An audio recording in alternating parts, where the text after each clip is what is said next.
समाज की मधुबनी सांसद की अध्यक्षता में बैठक हुई, जिसमें मधुबनी सांसद अशोक यादव ने बताया कि 14 नवंबर को बापू सभागार पटना में लाखों की संख्या में यदुवंशी समाज एकजुट होकर आगामी लोकसभा चुनाव में विपक्ष का मुकाबला करने के लिए तैयार होगा, क्योंकि जातीय गणना के बाद यदुवंशी समाज का आंकड़ा सबसे अधिक आया है।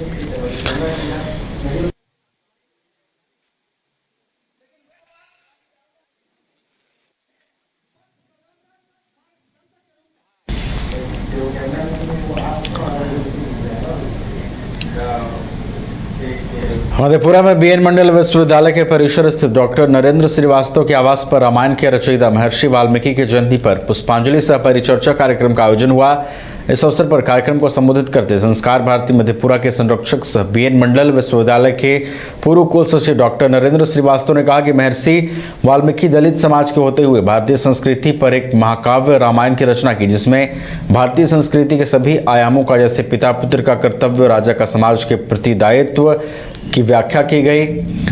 आपको बता दें कि प्राध्यापक डॉक्टर ब्रजेश कुमार सिंह और कार्यक्रम सह संयोजक सुधांशु कुमार ने कहा कि महर्षि वाल्मीकि भारतीय सभ्यता के प्रतीक हैं और इनके जयंती को भारत सरकार द्वारा देश स्तर पर छुट्टी घोषित करते हुए राजकीय कार्यक्रम भी करवाना चाहिए।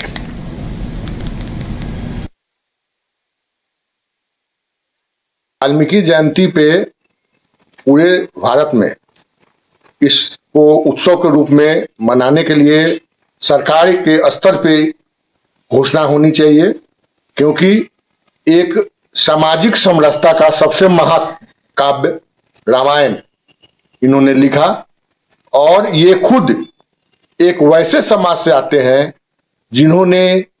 जिनको आज हम लोग बोलते हैं कि ये हिंदू समाज से अलग है, लेकिन ये जीता जाता ये एक ऐतिहासिक प्रमाण है कि वाल्मीकि एक जो आज के समय में हम उनको शेड्यूल कास्ट बोलते हैं, उस समूह से आते हैं और इन्होंने एक महाकाव्य जो कि भारत के पूरे समरसता को, वो राजधर्म हो, भारतीय धर्म हो, प्रीति धर्म हो या कोई संस्कार हो, सभी को एक साथ समाहित करते हुए रामायण का निर्माण किए। वाल्मीकि जयंती पे पूरे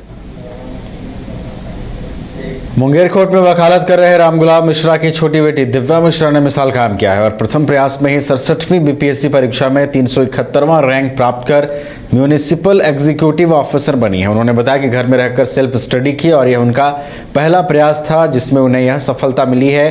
उन्होंने इस सफलता का श्रेय अपने माता पिता और रामगुलाब मिश्रा और अपनी माता नीलम देवी को दिया।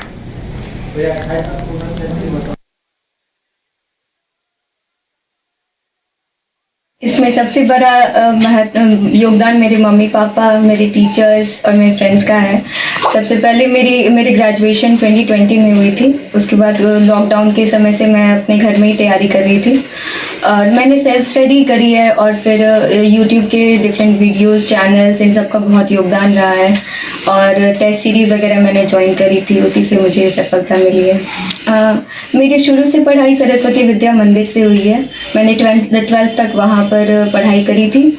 उसके बाद 2017 में मैंने BHU महिला महाविद्यालय से मैंने हिस्ट्री ऑनर्स किया था और 2020 में वो कंप्लीट हुआ था।